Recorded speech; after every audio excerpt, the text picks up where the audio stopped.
YS Jaganmohan Reddy ప్రారంభించిన హైందనివా కాలువను పరిశీలించిన TDP అధినేత చంద్రబాబు నాయుడు. చిత్తూరు జిల్లా పర్యటనలో చంద్రబాబు నాయుడు మీడియాతో మాట్లాడుతూ వైఎస్ జగన్ మీద ఆగ్రహం వ్యక్తం చేశారు. అన్ని కాలువలు పూర్తి చేసి నీళ్లు ఇచ్చింది నేనేనని, పులివెందులకు నీళ్లు ఇచ్చింది నేనేనని, పుంగునూరు వరకు వచ్చిన నీటిని 10% పనులు కూడా 5 సంవత్సరాల్లో పూర్తి చేయలేదని దుయ్యబడ్డారు. ఒక్క ఛాన్స్ అని ప్రజల్లోకి వస్తున్నాడని, ప్రజలను మోసం చేయడానికి వస్తున్నాడని ప్రజలకు వివరించాడు. అన్ని ఒత్తుత్తి జీవోలే, బటన్ కూడా డూప్లికేట్ బటనే. ఈ నొక్కుడంతా చేసి మొత్తం రాష్ట్రం అంతా రాసి చేశారు. ఇప్పుడు అది చాలా రిపేర్ చేయాలి, ఫ్రెష్ లుక్ ఇవ్వాలి, కాన్ఫిడెన్స్ ఇవ్వాలి. ఇది మామూలు విషయం కాదు, ఆషామాషి కాదు. నేను 45 ఏళ్ళుగా చూశాను. ఇంత విధ్వంసం చేసి ఇంత బ్రాండ్ డ్యామేజ్ చేసిన నా జీవితంలో చూడలేదు. అన్ని ఘోరాలు, అన్ని పాపాలు, అన్ని నేరాలు చేశారు. అవి ఎట్లా కరెక్ట్ చేయాలి అన్ని. సార్ కుప్పం రెస్కో పరిస్థితి ఇప్పుడు రెన్యువల్ కాలేదు. రెస్కో ఉంటుంది, ట్రాన్స్ఫర్ విలీనం కంపల్సరీగా ఉంటుంది. ఎక్కడికి పోదు, రెస్కో ఉంటుంది, అది కంటిన్యూ అవుతుంది. ఓకే, పక్కాగా ప్లాన్ వేస్తున్నారు. ఎవరు కొట్టాలని చూస్తున్నారు. ఏమన్నాలి వీళ్ళకి? 2 కోట్లు 3 కోట్లు ఉంది. ఇష్టానుసారంగా ఇప్పుడంతా ప్రభుత్వ భూములు అయిపోయినాయి, డీకేటీ భూములు అయిపోయినాయి, ఎండోమెంట్ భూములు అయిపోయినాయి, ఇంకా ప్రైవేట్ ఆసుపత్రి పడ్డారు. ఇది చాలా ప్రమాదకరం. దీన్ని చాలా తీవ్రంగా ఖండిస్తాం. వైజాగ్ డ్రగ్స్ విషయంలో అంతా కూడా టీడీపీ మీద నెట్టే ప్రయత్నం. ఏది వైజాగ్ డ్రగ్స్ విషయం నేనేమంటానంటే, బుద్ధి జ్ఞానం ఉంటే ఎవడా పనిచేయడు. మీరు మనుషులైతే, మీకు ఒక మానవత్వం ఉంటే మీరు చేయరు. మీరు రాక్షసుల, వింత జంతువుల, గాడ్ ఓన్లీ నోస్. మీ గవర్నమెంట్ ఉంది. మేమేం చెప్పాం? మీరు జే బ్రాండ్ లెక్కర్ వచ్చింది అని చెప్పినాక మీరు ఏం చేయాలి? కాదని మీరు ప్రూవ్ చేసుకోవాలి కదా. దేశంలో ఈ బ్రాండ్స్ ఉన్నాయి, మా రాష్ట్రంలో ఇదే బ్రాండ్స్ ఉన్నాయి చెప్పాలి కదా. మేము చేసిన తర్వాత మా మీద ఎదురుదాడి చేస్తే అంటే ఏంటి? మీరు దోషులు కాబట్టి మీరు ఎదురుదాడి చేశారు. అది అయిన తర్వాత గంజాయి వచ్చింది. గంజాయి వచ్చిన తర్వాత మేము ఫైట్ చేశాం. అదే సమయంలో ఎక్కడైతే గుజరాత్ పోర్ట్ నుంచి డ్రగ్స్ వచ్చాయి, విజయవాడ అడ్రస్ పెట్టారు ఇక్కడ కన్సైన్మెంట్ రిసీవ్ చేసుకోవడానికి. ఆ రోజు మేము చెప్పితే మా ఆఫీసు మీద దాడి చేసి పేపర్లో చూస్తున్నారా మీరు? గంజాయి అక్కడ పట్టుకున్నారు, ఇక్కడ పట్టుకున్నారు, చెన్నైలో పట్టుకున్నారు, మొన్న కరీంనగర్లో పట్టుకున్నారు. అన్నీ వస్తున్నాయి. కరీంనగర్లో పట్టుకు అన్నీ వస్తున్నాయి. అన్నీ వచ్చిన తర్వాత కనీసం ఇంగిత జ్ఞానంగా ఉంటే నువ్వు కండెమ్ చేయాలి కదా. రెండోది, నువ్వు ఒక సమీక్ష పెట్టాలి కదా. ముఖ్యమంత్రి కదా నువ్వు. గాడిదికి పళ్ళు కాస్తున్నారా? పళ్ళు తోముతున్నారా మీరు? నేను అడుగుతున్నా. ఒక ముఖ్యమంత్రికి అర్హత ఉంది నీకు? అది అయ్యింది. ఇప్పుడు సంధ్య అక్వాలో వచ్చిన తర్వాత ఎందుకు నీ ఆఫీసర్లు అక్కడ పోయి అడ్డం పడ్డారు? You answer that. నీ ఫోటోని వేసి సంక్రాంతి సమయంలో మీ అందరి ఫోటోలు వేసి వాళ్ళు, ఆ మేనేజ్మెంట్ వాళ్ళు నీకు శుభాకాంక్షలు తెలియజేశారు. మీ A2 విజయసాయి రెడ్డి అక్కడ ప్రెసిడెంట్ అయితే ఈయన ఇంటర్నేషనల్ ఫిగరు, ఈయన నేర సామ్రాజ్యానికి. అతను నేను అందరికీ ట్వీట్ పెడతాను, ఏ ప్రైమ్ మినిస్టర్ అయినా ప్రెసిడెంట్ నేను ట్వీట్లు పెడతాను అంటే ఎక్కడికి పోతున్నారు మీరు? నువ్వు పెట్టచ్చు. బ్రెజిల్ నుంచి వచ్చింది. You are answerable for this. You answer this. ఇన్ని జరిగితే మళ్ళా వేరే వాళ్ళపైన నెప్పవేయాలంటే ఎంత దుర్మార్గులు, ఎలాంటి వ్యక్తులు దీన్ని అర్థం చేసుకోవాలి, ప్రజలు గుర్తుపెట్టుకోవాలి. వీళ్ళు తప్పు చేసి ఎదురు వాళ్ళపైన దాడి చేయడం, మీలాంటి వాళ్ళు పాపం ఆ దాడి చేస్తా ఉంటే మమ్మల్ని క్వశ్చన్స్ అడగడం, ఇది ఒక ఆనవాయితీ అయిపోయింది.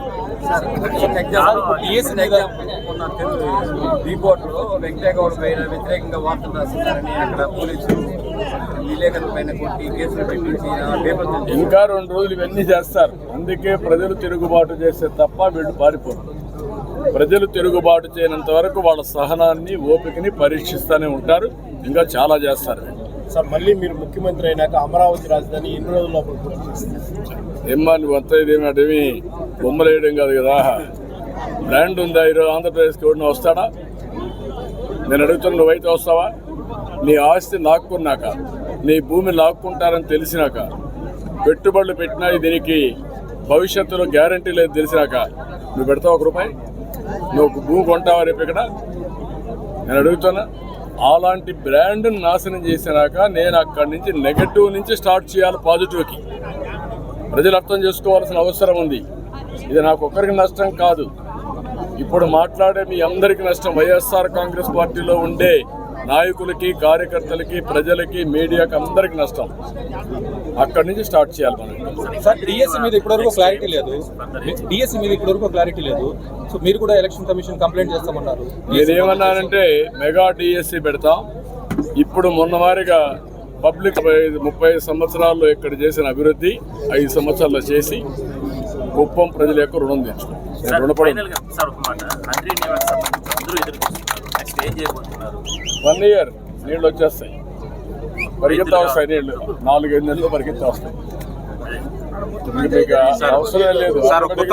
నేను వస్తా ఉంటే నీళ్ళు ఇక్కడికి వస్తా ఉంటాయి. సార్ కొత్త అంశం సార్, కొత్తగా పరిశీలన బాలకృష్ణ లోకేష్ గారు దేవుడు వచ్చాడు కాబట్టి ఇక్కడ ఎక్కడ ఉండకూడదు అనమాట. ఇక్కడ దిగి ఆడ వరకు మళ్ళీ హెలికాప్టర్లు వెళ్ళి ఆడ మీటింగ్ అడ్రస్ చేసి దానికి మొత్తం బస్సులన్నీ ఆర్టీసీ బస్సులు, ప్రైవేట్ బస్సులు, స్కూల్స్ బంద్ అన్నీ చేసి ఈయన చేసిన ఘనకార్యానికి ఇక్కడి నుంచి మళ్ళా వెళ్ళి నన్ను ఓడిస్తానంట. అంటే ఏంటి అఘాయిత్యాలేంటి, ఈ ప్రవర్తన ఏంటి, ఎంత జుగుప్సగా ఉంది. చీకొడతారు పబ్లిక్, అసహించుకుంటారని ఇంగిత జ్ఞానం కూడా లేకుండా ఎలాంటి డ్రామాలు ఆడారు. మొత్తం డ్రామాలే ఆడుతున్నాడు ఈ ముఖ్యమంత్రి. ఈ డ్రామా కంపెనీ 5 ఏళ్ళు నడిపారు. ఇప్పుడు డ్రామా కంపెనీ మూసేసే పరిస్థితికి వచ్చారు. తొందరలోనే శాశ్వతంగా ఈ డ్రామా కంపెనీని మూసేసి రాష్ట్రాన్ని వీళ్ళ బారి నుంచి విముక్తి చేసుకుంటారు. అందుకే నేను ఇక్కడ చూపించాలని వచ్చాను. రేపు ఎల్లుండి వస్తా అంట మళ్ళా కుప్పానికి. ఏ ముఖం పెట్టుకొని వస్తాడో నాకైతే అర్థం కావడంలా.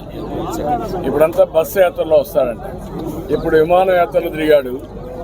ఎక్కడ హెలికాప్టర్స్ అక్కడ కిందనంతా చెట్లు కూడా వేశారు. ఆయన హెలికాప్టర్లు దిగితే రోడ్లన్నీ బంద్ చేశారు, స్కూల్స్ బంద్ చేశారు. ఇప్పుడు రోడ్డు మీద వస్తున్నా అంట. అంటే ఇప్పుడు ఇండ్లు పీకేస్తారు. మొన్న వరకు చెట్లు పీకేశారు, ఇప్పుడు ఇండ్లు కూడా పీకేస్తారు. అంటే ఇంత అరాచకమైన పాలన, దుర్మార్గమైన పాలన నా జీవితంలో ఎప్పుడు నేను చూడలేదు. దీన్ని నేను చాలా తీవ్రంగా ఖండిస్తున్నా. నిర్లక్ష్యం ఉండొచ్చు కానీ ఇంత కక్షగట్టి చేయాల్సినంత నిర్లక్ష్యం ఉండడం మంచిది కాదు. ఇక్కడ కూడా 10% 20% తెలుగుదేశం పార్టీకి మా ఓట్లు కాకుండా వాళ్ళు కూడా ఓట్లు వేశారు. ఒకప్పుడు కాంగ్రెస్కి వేశారు, ఇప్పుడు వైఎస్ఆర్ కాంగ్రెస్ కూడా కొన్ని ఓట్లు వేస్తున్నారు. కాబట్టి మీకు కూడా కాస్త ఆలోచన ఉండాలి. ఇక్కడ మీకు ఓట్లేసిన పాపానికి ఇంత దుర్మార్గంగా చేయడం చాలా దారుణం, చాలా నీచం. దీన్ని చాలా తీవ్రంగా ఖండిస్తున్నా, గర్హిస్తున్నా. సార్, ఇక్కడ ఎక్కువ ప్రభుత్వ భూములు, దేవాలయ భూములు కబ్జా అయిందని చెప్పి రిపోర్ట్స్ దానిపైన వస్తే నేను జరగని అరాచకం రాష్ట్రంలో ఏముంది? ఒక దుర్మార్గుడి చేతుల్లో టెక్నాలజీగా ఉంటే ఆపరేట్ చేయడం చాలా ఈజీ. ఇక్కడ బ్లాటెంట్గా వచ్చి గేట్ పెట్టి సినిమా సెట్టింగ్ పెట్టి ఆయన లేచిపోతానే గేట్ తీసుకెళ్ళిపోయారంటే ఒత్తి బటన్ నొక్కేసి కింద నేను చూసిన సీల్ మట్టి ఉంటుంది, అది కూడా కొట్టుకోవాలా, అది కూడా కరగలా. మీరు పోయి చూడండి, అది కూడా కరగకుండా నీళ్ళు వదిలిపెట్టారు. అంటే ఎంత గొప్పవాళ్ళు, ఎంత విద్య నాకు అర్థం కాదు. ట్యాంకర్లో నీళ్ళు అదే చెప్పేది, ట్యాంకర్లో నీళ్ళు పెట్టారు. అదే మరిగా మీరు చెప్పినట్టు ఒక ప్రాబ్లం ఉంది.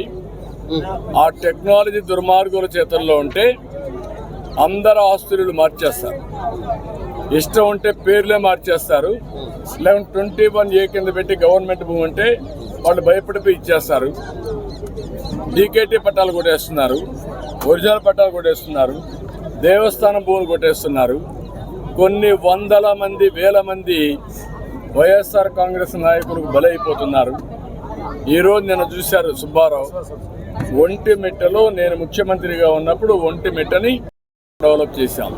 ఆ కాటేజెస్ అన్నీ కట్టాం, టీటీడీ అడాప్ట్ చేసుకున్నాం. దాంతో ఏమైందంటే వాల్యూ పెరిగింది, ఒక గ్రోత్ సెంటర్గా తయారైంది. అక్కడ భూమి కొట్టేయడానికి వైఎస్ఆర్ కాంగ్రెస్ నాయకులు మొత్తం కొట్టేస్తే ఏం చేయాలనో దిక్కు తెలియకుండా అందరి దగ్గర తిరిగిన తర్వాత అతను రైలు కింద పడిపోయి చనిపోయాడు. ఇంట్లో భార్య, కూతురు విషం దాగి చనిపోయారు. Can you imagine? It is only beginning. అందరి బ్రతుకులు ఇట్నే ఉన్నాయి. మమ్మల్ని వేధించారు, మీడియాను వేధించారు, లేకపోతే లీడర్స్ ఇచ్చారు, శ్రీనివాసులు అంటే జైల్లో పెట్టారు, అన్నీ చేశారు. ఇప్పుడు ఏం జరగబోతుంది? నెక్స్ట్ ఆస్తులన్నీ రాయించేసుకుంటున్నారు. మన రికార్డుకు ఎవడో టైటిల్ ఇవ్వాలి కదా, ఆ టైటిల్ గవర్నమెంట్ మెయింటైన్ చేయాలి కదా. ఆ మెయింటైన్ చేసే రికార్డులే తారుమారు చేస్తే బ్రిటిష్ వాళ్ళు మీరు ఒకసారి గుర్తుపెట్టుకోవాల్సింది, చాలా పగడ్బందీ సిస్టమ్ ఉంది ఆంధ్రప్రదేశ్లో. ఆ సిస్టమ్ జమాబందీ, విలేజ్లో కరణం, విలేజ్లో మున్సేప్, రికార్డులు మెయింటైన్ చేయడం, ఆ నెంబర్ స్టోన్స్ అన్ని వేయడం, ఎప్పటికప్పుడు సబ్ డివిజన్ చేయడం, చేసిన తర్వాత జమాబందీ రోజున మళ్ళా మీ రిసిప్ట్ మీకు ఇవ్వడం, అదే పెద్ద వేడుకగా చేశారు. తర్వాత టెక్నాలజీ వచ్చింది, పుస్తకాలు వచ్చాయి. వేరే రాష్ట్రాల కంటే ఆంధ్రప్రదేశ్ రాష్ట్రంలో పగడ్బందీగా ఈ రికార్డ్స్ ఉన్నాయి, థ్యాంక్స్ టు బ్రిటిష్ గవర్నమెంట్. హైదరాబాద్లో నేను ముఖ్యమంత్రిగా ఉన్నాను సమైక్య ఆంధ్రప్రదేశ్లో. హైదరాబాద్లో నవాబ్ కాలంలో నిజాం పీరియడ్లో ల్యాండ్ రికార్డు సరిగా ఉండవు. ఈ భూమి వేరే వాళ్ళకి ఇస్తాడు, ఇంకో భూమి ఇంకొకరికి ఇస్తాడు, ఆ భూమి ఇంకొకరికి ఇస్తారు. అట్లా 5-6 ట్రాన్సాక్షన్లు మారిపోయినాయి. దానివల్ల అక్కడ చూసి చాలా ఇబ్బందులు వచ్చాయి. కానీ ఆంధ్రప్రదేశ్ రికార్డ్స్ మాత్రం పర్ఫెక్ట్గా ఉంటాయి. నేను హైదరాబాద్లో మీరు చూస్తే, నేను ముఖ్యమంత్రి అయిన తర్వాత, నేను హైదరాబాద్లో ముఖ్యమంత్రిగా ఉన్నప్పుడు మీరు చూస్తే నేను అన్ని భూములకు బోర్డులు పెట్టేవాడిని. అప్పుడు బనోర్లలో ఒక కలెక్టర్ ఉండే, అతను ఏం చేసేవాడంటే, this belongs to government land, any trespass will be punished serious అని బోర్డులు పెట్టాం. రెండో రూల్ పెట్టి, అప్పుడు మీకు ఐడియా ఉందో లేదు, నేను పెట్టిన రూలు ఎంఆర్ఓ ట్రాన్స్ఫర్ అయితే ఎంఆర్ఓ ఫిజికల్ హ్యాండ్ ఓవర్ చేసిన తర్వాత భూములు అతను రిలీవ్ కావాలి. అప్పటి నుంచి custodian of that records present MRO. అంత పగడ్బందీగా మెయింటైన్ చేశాం. ఈరోజు హైదరాబాద్ డెవలప్మెంట్ మొత్తం అయిందంటే ఇలాంటి ల్యాండ్ చాలా ఉంది. ఆ రోజు బైఫర్కేషన్ అప్పుడు కూడా కొంతమంది పాకిస్తాన్కి వెళ్ళిపోయారు, వాళ్ళ భూములు ఉన్నాయి, నిజాం భూములు ఉన్నాయి, అవి తీసుకొని డెవలప్ చేశాం. ఇక్కడ రికార్డ్స్ అనేవి బ్రిటిష్ పీరియడ్లో 1 ఎకరా కానీ 1 ఇంచు కానీ తప్పు ఉండదు. నేను చిన్నప్పుడు చూశాను జమాబంద్ అంటే ఒక నెల పండుగ, కర్ణాలు వాళ్ళంతా ఊరికి వస్తారు, వాళ్ళు రికార్డులు ఎస్టాబ్లిష్ చేస్తారు, అక్కడి నుంచి రికార్డు మనకి రిసీప్ట్ ఇస్తారు, మళ్ళీ వాళ్ళు పోయి మండల హెడ్ క్వార్టర్లో, తాలూకా హెడ్ క్వార్టర్లో కూర్చుంటారు, రికార్డ్స్ ఎస్టాబ్లిష్ చేస్తారు, డిక్లేర్ చేస్తారు. ఎన్నికల్లో ఫలితాలు ఎట్లా డిక్లేర్ చేస్తారు 5 ఏళ్లకు, జమాబందీలో డిక్లేర్ చేసేవాడు. అలాంటి రికార్డ్స్ అన్ని ఇతని పెద్ద మనిషి వచ్చి నెమ్మల రాళ్ళు వేసేసాడు, ఆయన ఫోటో పెట్టి. ఇప్పుడు అన్నీ తీసేయాలి పోలీసులు, ఎందుకంటే ఎవరి ఫోటో ఉండడానికి వీల్లేదు కదా. ఎట్లుంటాయి నెంబర్ రాళ్ళ పైన, పట్టాదారు పాస్బుక్ల పైన నీ పేరు, నీ ఫోటో ఎట్లుంటుంది, సర్టిఫికెట్స్ పైన మీ ఫోటోలు ఎట్లుంటాయి. ఇక్కడ పబ్లిక్ ప్లేస్లో ఉండకూడదు అనుకున్నప్పుడు ఇవన్నీ ఎట్టు పెడతారు అంటే, ఒక తుగ్లక్ పరిపాలనని మర్పించే విధంగా ప్రజాధనాన్ని, ట్యాక్స్ పేయర్స్ మనీని ఎంత దుర్వినియోగం చేశాడో ఇవన్నీ ఉదాహరణలు. అందుకే నేను కోరేది, ప్రజా కోర్టులు ఇలాంటి దుర్మార్గాన్ని శిక్షించాలి. అది నన్ ఆఫ్ హిస్ బిజినెస్. నువ్వు కట్టిన ట్యాక్స్, నేను కట్టిన ట్యాక్స్, వీళ్ళు కట్టిన ట్యాక్స్, పేదవాళ్ళు కట్టిన ట్యాక్స్, ఆ ట్యాక్స్ డబ్బులు తీసుకుపోయి ఇంత దుర్వినియోగం చేయడం అనేది అధికార దుర్వినియోగం. ఇది పరాకాష్ట. అలాంటి వ్యక్తులకి శిక్ష పడాలి చట్టపరంగా. రెండోది, ప్రజా కోర్టులు కూడా శిక్షించాల్సిన అవసరం ఉంది. ఆ విషయం నేను చాలా స్పష్టంగా చెప్తాను. ఎన్నికల కమిషన్ ఇప్పటికే వాలంటీర్లను విధులకు వెళ్ళకూడదని చెప్పింది, కానీ కొంతమంది రాజీనామా చేయించి ఎన్నికల విధులకు వాడుకునే పరిస్థితికి వచ్చింది. దీని ఏ విధంగా ఎన్నికల కమిషన్ దృష్టి తీసుకెళ్ళి, నేనేమంటానంటే, వాళ్ళు రాజీనామా చేసిన తర్వాత వాళ్ళ మాట ఎవరు వింటారుగా, ఈ గవర్నమెంట్ రాదు ఎన్రు. ఆయన వాళ్ళ దగ్గర 50 ఇళ్లకు సంబంధించిన డేటా మొత్తం ఉంటుంది, గోప్యత వివరాలు ఉంటాయి కదా సార్. అది కూడా ఉంది. దాన్ని కూడా ఎలక్షన్ కమిషన్ యాక్షన్ తీసుకోవాలి. అదే సార్, ఏదైతే కాన్ఫిడెన్షియల్ ఇన్ఫర్మేషన్ ఐప్యాక్లో పెట్టుకొని, వాలంటీర్ దగ్గర పెట్టుకొని, వాళ్ళ ఫోన్లో యాప్లో పెట్టుకొని అధికార దుర్వినియోగం చేస్తున్నారు, ఆ ఫోన్లు వాళ్ళ దగ్గరనే ఉన్నాయి. ఆ ఫోన్లు కూడా సరెండర్ చేసుకోవాలి. ఏదైతే ప్యాకేజ్ ఉందో, సాఫ్ట్వేర్ ఉందో, అవన్నీ సీజ్ చేయాలి. లేకపోతే వాళ్ళ దగ్గర డేటా ఉంటుంది, ఫోన్లు ఉంటాయి, వాళ్ళు మాట్లాడుతూ ఉంటారు, నేను ఏమేమి ఇచ్చా అవన్నీ చెప్తా ఉంటారు. అది కూడా ఇమీడియట్ ఇచ్చి మేము ఇచ్చాం. మళ్ళీ మేము ఎలక్షన్ కమిషన్ కూడా చేస్తాం. సార్ ఇప్పుడు 7 సార్లు ఇక్కడ ఎమ్మెల్యే ఉన్నారు, 14 ఏళ్ళు ముఖ్యమంత్రి ఉన్నారు, కనీసం కుప్పానికి ఆయన నీళ్లు కూడా లేదు, ఎలాంటి అభివృద్ధి జరగలేదు. అలాంటి పెద్ద మనిషిగా మీరు ఓట్లు వేసి ఉన్న బహిరంగ సభలో మీ పైన మాట్లాడినట్టు తీరు ఎట్లా మీరు రియాక్షన్ అవుతారు? నేను అడుగుతున్నా, కుప్పంలో నేనేం చేశానో వాళ్ళు చెప్పక్కర్లా. చిన్న పిల్లలు 6వ తరగతి అడిగి చెప్తారు. నీకు తెలీదా? నువ్వు చెప్పుండాలా, నీకు గుర్తుందా లేదా? ఆయన ఏం చేశాడు? ఆ మెడికల్ కాలేజ్ అయింది, స్కూల్ అయింది, రోడ్డు అయింది, స్ట్రీట్ లైట్ అయింది, కమ్మోడ్ అయింది, అన్నీ గుర్తుపెట్టుకోండి మీరు. నువ్వే నడిచే రోడ్డు కూడా ఆయన వేసింది చెప్పాలి. నువ్వు మాట్లాడేంటి? కుప్పానికి ఏం చేశాను నేను? పులివెందులను ఏం చేశాను? నువ్వు వచ్చి ఇక్కడ ఏం చేయాల? ఎప్పుడు ఈ గవర్నమెంట్ వచ్చినా కుప్పం పైన సీత కన్నేశారు. అభివృద్ధి ఆగిపోయింది. లాస్ట్ టైం రాజశేఖర్ వచ్చి ఏం చేశాడు? ఇజ్రాయెల్ టెక్నాలజీ నిలిపేశాడు. గుర్తుపెట్టుకోవాలి మీరన్నీ. ఇక్కడ కాడా ఆఫీస్ ఉంటే దాన్ని రిమూవ్ చేశారు. ఇప్పుడు ఈయన వచ్చి ఏం చేశాడు? ఒక్క డెవలప్మెంట్ చేశాడా? మొత్తం నాశనం చేశాడు. వీళ్ళు మాట్లాడడం ఏంటి? కుప్పం యొక్క ఆస్తుల్ని, సంపదని కొల్లగొట్టారు. గ్రనైట్, శాండ్, ల్యాండ్స్ అన్నిట్లో వీళ్ళ ఇష్ట ప్రకారం చేశారు. కాబట్టి ఎవ్వరు ఇక్కడ నమ్మరు. కుప్పంలో నీతి నిజాయితీ ఉంది, ప్రజల్లో ఒక పద్ధతి ఉంది. అందుకే నేను ఏ ఎలక్షన్ కూడా రాకుండా వాళ్ళే గెలిపిస్తున్నారు. ఇప్పుడు కూడా వాళ్ళే ఒక లక్ష్యం పెట్టుకున్నారు, లక్ష్య మెజారిటీ. ఆ లక్ష్య మెజారిటీ మీరు చూస్తూ ఉంటే అనిపిస్తుంది మీకు. ఈరోజు కుప్పానికి ఒక 2 TMC నీళ్లు తీసుకొచ్చి తద్వారా 640 చెరువులకు నీళ్లు ఇవ్వాలని, పాలార్లో 30 చెక్ డ్యాములకి ఫిలప్ చేయాలని, తద్వారా మైక్ పెట్టకూడదు అనుకుంటా,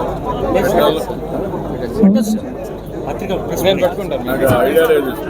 తద్వారా మొత్తం ప్రతి ఒక్క ఎకరాకు నీళ్లు ఇవ్వాలని, ఇది కాకుండా డ్రిప్ ఇరిగేషన్ కూడా లింక్ చేసి సమర్థవంతంగా నీరంతా ఉపయోగించుకొని ఈ నియోజకవర్గంలో ప్రతి ఒక్క ఎకరాకు నీళ్లు ఇవ్వాలనేది ఒక సంకల్పం. దీనికోసం యామగానిపల్లిలో గుడిపల్లి మండలం 364 కోట్ల రూపాయలతో ఒక రిజర్వాయర్, మాదనపల్లి శాంతిపురం మండలంలో 171 కోట్లతో ఒక రిజర్వాయర్, అదే మాదిరిగా ఈ నీళ్లు ఇక్కడుండి పాలార్లో 30 చెక్ డ్యాములకు నీళ్ళు ఇస్తే తద్వారా నీళ్లుంటాయి, ఇబ్బంది ఉండదనే ఉద్దేశంతో మనం ముందుకు పోయాం. 613 కోట్లకు గాను మొత్తానికి 520 కోట్లు ఖర్చు చేశాం. 90% పూర్తయినాయి. 2014 నుంచి అంద్రి నీవా పైన నేను శ్రద్ధ పెట్టి తద్వారా పై నుంచి జీడిపల్లి దగ్గర నుంచి గొల్లపల్లి దగ్గర నుంచి అన్ని కాలువలు, అన్ని లిఫ్ట్లని పూర్తి చేసుకుంటూ అవసరమైతే కాలువలపైనే పడుకుని ఫోకస్ చేసి తద్వారా నీళ్లు తీసుకొచ్చే ఎన్నికల ముందు 1000 కోట్ల నీళ్లు రిలీజ్ చేశాం. ఫంక్షన్ కూడా పెట్టాం. మదనపల్లి దాటింది, పుంగనూరు దాటింది, 1000 కోట్లకు వచ్చింది, పలమనేరు దాటింది. కుప్పానికి వచ్చే సమయంలో ఎన్నికలు రావడం, కొంతమంది కావాలని కోర్టు పోయి అడ్డంకులు పెట్టడం, దానివల్ల పనులు నిలిచిపోయినాయి. ఈ విషయం నేను చెప్పేది ఏంటంటే, నేను సీఎంగా ఉన్నప్పుడు దీనికంటే కాంప్లికేటెడ్ లిఫ్ట్లన్నీ ఉంటే, పెద్ద ఎత్తునుంటే పనులు పరిగెత్తించి పులివెందులకు నీళ్ళు ఇచ్చాను. అక్కడ నీళ్ళు ఇచ్చి పొలాలు పండించాం, అన్ని విధాలు ఆదుకున్నాం.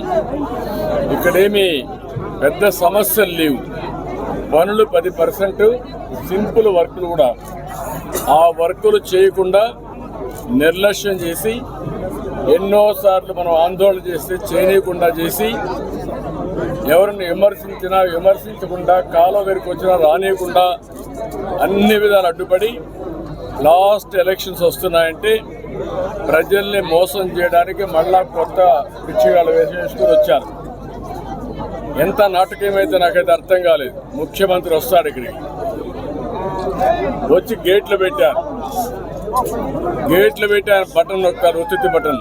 అందరికీ ఇదే మరి ఒత్తుత్తి బటన్ నొక్కేసి మోసం చేస్తున్నాడు. ఇక్కడ కూడా అదే ఒత్తుత్తి బటన్ నొక్కి ఆయన వెళ్ళిపోయాడు. ఆయన అనుకున్నాడు కుప్పం ప్రజలు అమాయకులు కాబట్టి చెవుల్లో పూలు పెట్టాలనుకున్నాడు. అందరూ కలిసి ముఖ్యమంత్రి చెవులనే పువ్వు పెట్టారు. ఆ రోజు ఇక్కడ జరగతానే ఈ కాలువలో నీళ్లు వదిలిపెడితే, బుద్ధి జ్ఞానం ఉంటే పైన నీళ్లు ఉన్నాయో లేదో కూడా చూసుకోవాలి. కనీసం ఒక 10 కిలోమీటర్ల నీళ్ళు వెళ్ళాలి, ఒక చెరువును నిండాలి. ఆ నీళ్ళు కూడా లేవు. ఒక ట్యాంకర్లో నీళ్లు తీసుకొచ్చి ఆ పక్క పోసి ఇక్కడ సినిమా సెట్టింగ్ల వారిగా ఒక సెట్టింగ్ పెట్టి దానికి బటన్ నొక్కి ఆయన విమానానికి వెళ్ళిపోయాడు. అంటే పెద్ద హీరో మారిగా ఆ నీళ్ళని వదిలిపెడితే ఆ నీళ్లు రాలేదు. నెక్స్ట్ డే మార్నింగ్ మా వాళ్ళందరూ చూశారు, ఇదేంట్రా ఇంత మోసం చేశాడని. నేరుగా వచ్చారు ఇక్కడికి. నేరుగా వస్తే నీళ్లు ఇంకిపోయినాయి. ఉదయానికి ఎక్కడ నీళ్లు లేవు. ఈ కాలువల్లో మా వాళ్ళు డెమాన్స్ట్రేషన్ చేశారు, వీడియోలు తీశారు, సెల్ఫీలు తీశారు, మొత్తం ఎక్స్పోజ్ చేశారు. దాంతో ముఖ్యమంత్రి చేసిన పని అంటే ఆ రోజు సాయంత్రమే ఎంత దుర్మార్గుడు అంటే ఆయన వెళ్ళాడు, ఆఫీసర్లు గేట్లు కూడా తీసుకొని వెళ్తున్నారు. అంటే రెంట్గా తీసుకొచ్చారు సినిమాల సెట్ వారిగా. అంటే ప్రాజెక్టు విషయంలో ఇంత గొప్ప యాక్టర్లు ఉంటారని, ఇంత యాక్టింగ్ చేస్తారని, సినిమా సెట్టింగ్లు పెట్టి సృష్టిస్తారని, ఇలాంటి ముఖ్యమంత్రి కూడా వస్తాడని కథ రాసేవాడికి తెలియదు, డైరెక్టర్ ఊహించుకోలేదు, ఆ ప్రొడ్యూసర్స్ కూడా అంతుబట్టని కథ ఇది. అడ్డంగా దొరికాడు. ఆ రోజు ఇక్కడ ఒక హెలికాప్టర్ హెలిప్యాడ్, మళ్ళా అక్కడ శాంతిపురం పక్కన ఆడొక హెలిప్యాడ్. ఈ మహానుభావుడు భూమి మీద కుప్పం భూమి మీద నడిస్తే ఆయన అరిగిపోతాడు. సెరెనిటీ మోడల్ హై స్కూల్ విద్యార్థులకు అమ్మఒడి, సామాన్యులకు అందుబాటులో ఉన్న బడి సెరెనిటీ. మేడ్చల్ జిల్లాలో మేటిగా నిలిచి సాటిలేని ఫలితాలను సాధిస్తున్న #1 స్కూల్ సెరెనిటీ. మా ప్రత్యేకతలు ప్రతి విద్యార్థి పట్ల వ్యక్తిగత శ్రద్ధ, activity based learning and digital classrooms, computer lab, 100% ఫలితాలు, sports and cultural activities, yoga, abacus మరియు Vedic maths education. Please visit Serenity Model High School, Nagaram. Admissions are in progress. Call 040-271-46899 and 040-271-48699.